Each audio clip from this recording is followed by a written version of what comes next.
by the one and only FX Awestin. This is a really hype set, actually. This is super hype. These are two very, very good players. I mean, also, it's Onet boys. So, like, it's Onet hype boys? on so many levels. The mother battle. For Mom. Can they do this on Omega? I guess they can't. No. I really wanted them to do it on Omega. Technically cannot. Man, that would have been sick. I don't know if either one of these characters would necessarily want to go to FD, but regardless, we got game 1 on Smashville. Man, this is a really interesting matchup. Both of these guys can be very, very chaotic on the stage and off stage. They both have tools to take away the other's recovery in that PK Magnet. Very good recovery by Awestin. I thought his jump was gone. Yeah, you're not going to see many PK Thunder recoveries in this matchup, specifically because of the PK Magnet that can throw out and just absorb that recovery option. It's going to be a lot of battles on stage right now. Awestin on the losing end. Yeah, a little bit. I mean, so far, Cheezeballer's been really dominating with his combo games and really just taking control of the stage. But meanwhile, Awestin taking control off stage. He's going to try to cover the platforms, but didn't have enough time to fully pull out that PK I think Flash. he did the pulse, and then he realized, oh, wait. PK Flash. He is facing towards me, and he can just throw out the Magnet there, catching the ledge jump with that up air. Awestin brought it all the way back. Now, Cheezeballer going to take that right back, and it's going to be a one-stock to one-stock, fresh percents. Both of these boys have big heads. One looks like Jimmy Neutron, and one probably looks like Jimmy Neutron if he didn't have the hat on. Going to be taking those stocks with those big heads. I think Lucas is more like Jimmy Neutron, but, you know. I mean, I've never seen Ness without his hat, so. I think it's just like flat hair. Is it? Just like regular hair. Oh, wow. What a clutch PK Magnet there. Didn't even matter. The down smash got all that percent right back. Oh, my goodness. Awestin goes for the down air? Yeah, misjudged the angle there, so he wasn't able to connect. But that's some stuff that can happen when you're caught off stage. Both of these characters are not the best off the stage. Ooh. Awestin waiting for that down air to finish so he doesn't get a trade. Just going for that up air. Cheezeballer, opportunity for big damage and gets it. I love the patience from Cheezeballer there, too. He waited for the option to come out from Awestin and then just decided to punish. Got a lot of damage, but now he's cut off the stage, and I love the recovery. They're nice and quick, and now he has the stage to himself.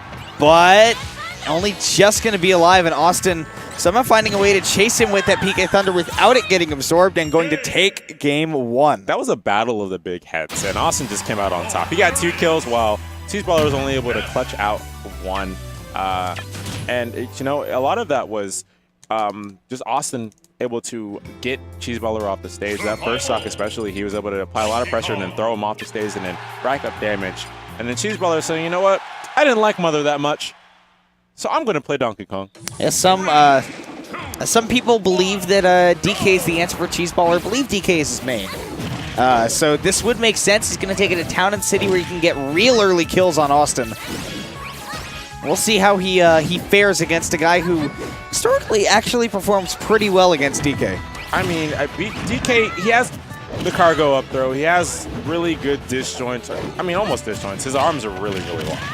Yeah. So he can do a lot spacing battle, but he's just a gigantic hurt box. You grab him, you can do so much damage quickly, like we're already seeing from Awestin. And when you catch him off the stage with that horizontal recovery, there's not much he can really do. Oh my goodness, he he's out. Free punch. Oh, but he misjudged free. where he was falling, and it looks like he's out of the range for the cargo up throw to connect. So normally DK has a lot better options than up B in almost any situations. That was not one of them. Up B is super good for breaking out of that PK fire.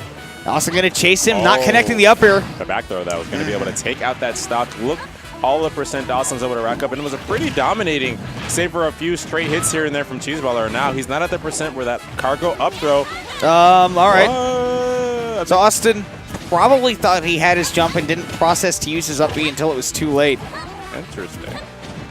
Okay. Well, I mean, Cheezeballer is definitely not upset about that, but still, like I said, he's a big hurt box, lots of damage, and he's been falling into way too many of these PK fires. That being said, you know, you did touch on it. He is a big body, and it is easy for him to fall into them. Awestin pulling out the PK Thunder, but not going for the 2. All right, able to block or shield that PK fire. Miss spacing there from Awestin's going to get himself killed. Has to be careful, especially with those aerial PK fires. Even if Cheezeballer had shielded that one, he still would have been in a very good spot to be able to get that grab and get that confirmed there. He needs to be careful, especially with that confirmed in mind. You know, if he is close to those percents to keep himself far, far away from Cheezeballer. Yeah. I think Awestin still needs to kind of return his gears against DK. Because like I said, I think historically he's done pretty well against pretty decent DKs, but gotta take it right back to Town and City. No, never mind, that's a lie. Yeah, I mean, what also really hurt Awestin is the unfortunate, unawareness that his jump was gone. Yeah. Which, he would have been up a stock. He wouldn't have. There was not much Cheezeballer really could have done to get the kill. When Awestin at 100%. Save for like getting a really nice back throw, pivot grab at the ledge. So it was rough. He's actually going to switch back. Oh, so switching back. Honestly, that's a good option because like I was saying, there wasn't really much he could do after he lost that first stock to Awestin. Right. So he didn't really have any confirms, didn't have anything that was just going to get him that stock. So switching back I feel is a good option for Cheezeballer because, unless Awestin SDs again, he has straight up Lucas kill confirms down throw to up air. Yep. And of course, like we were touching on when the set started, he has a lot of ways to kind of take care of business off stage, but he's got to get around one of the best edge guarders in DFW. Yeah. Hands down, one of the best players that has got, especially in a matchup like this where all you really need is just a magnet to take away that stock. But there was a lot of dominance from Awestin, especially in that first game, while Cheezeballer was playing Lucas. So that's the whole reason he switched off in the first place. So we'll see how this really turns out. Okay, getting a footstool, but didn't fastball. Yeah, didn't get the fastball. But actually getting that dash attack to put Awestin in a real bad position. Now off stage, Austin's going to try to connect, and will connect an up air. Oh my gosh, just runs right into the big stick, and now off the stage has to do the PK Thunder, but Cheezeballer not in a position where he could run off and PK Magnet. Awestin very good at spying out situations where he can actually use that PK Thunder without getting punished, particularly when an opponent has already burned one option of their recovery and therefore probably feeling a little unsafe to try and challenge that move. God, you have to have that, especially in a matchup like this, where you're just one down special away from losing it. I love the run around there. He put him in a spot where he knew Cheezeballer was going to throw out a hitbox and then was able to jump up with that up air. Now Cheezeballer just bringing this right back even. Oh man, what a punish on the whiff grab. Throws out the big stick, but there, Awestin falls down and throws out that big Neutron Boy head. And here we go. This is game 3 last stock situation. I appreciate that. But yeah, appreciate what? Never mind. We'll talk about it later. Talk about it later. You did something nice, and I appreciate it. But now, yeah, Cheezeballer a lot of damage onto Awestin, but Awestin entering back really quickly. Tried to get those little boy feet, but the smart jump from Cheezeballer is going to keep him away from that damage. Awestin turned the wrong way for that down smash. Now just pressuring Cheezeballer back to the ledge, but actually getting pushed back himself. Cheezeballer once again going to connect that sour spot back air to Pika Fire, and another one, like you said. Oh, and the dash attack. He's off the stage. He's going to be forced to use the Pika Thunder. Uses it early. Oh, my goodness. Oh, weaves himself backwards to miss the down smash up airs to get some damage on the Cheezeballer. 110% on Awestin. He has one back throw at the ledge. Actually, 4 throw is really good for Lucas as well.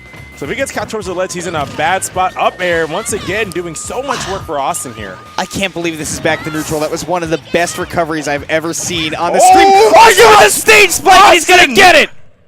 Awestin! And a big pop-off from the people behind. Oh my gosh! What a legend! Oh my God! Whoa! I cannot believe he brought that back. That recovery was insane, and that neutral air so smart.